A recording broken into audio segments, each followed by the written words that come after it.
আসসালামু আলাইকুম প্রিয় ভিউয়ার্স, 2024 সালে আমাদের ইরি ধানের চাষ। এই ধান আমরা শুরু থেকে হাওলাদার বীজ ভান্ডার পাদ্রি শিবপুর প্রোপাইটার আমিনুল ইসলাম আমিনের পরামর্শে চাষ করেছি। আমরা অন্য কোনো মানুষের, অন্য কোনো কোম্পানির পরামর্শ নেই নাই। আমরা ইন্তেফা কোম্পানির সকল ধরনের ঔষধ ব্যবহার করেছি। আলহামদুলিল্লাহ, গত বছরের চেয়ে আমাদের এই বছর কীটনাশক খরচও কম হয়েছে এবং ধানের ফলনও অনেক বেশি হয়েছে।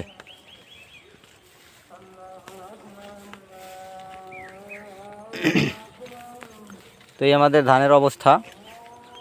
ধান এখনও পুরোপুরি পাকে নাই, কিছু কিছু ধান এখনও কাঁচা আছে। এই ইরি ধান চাষ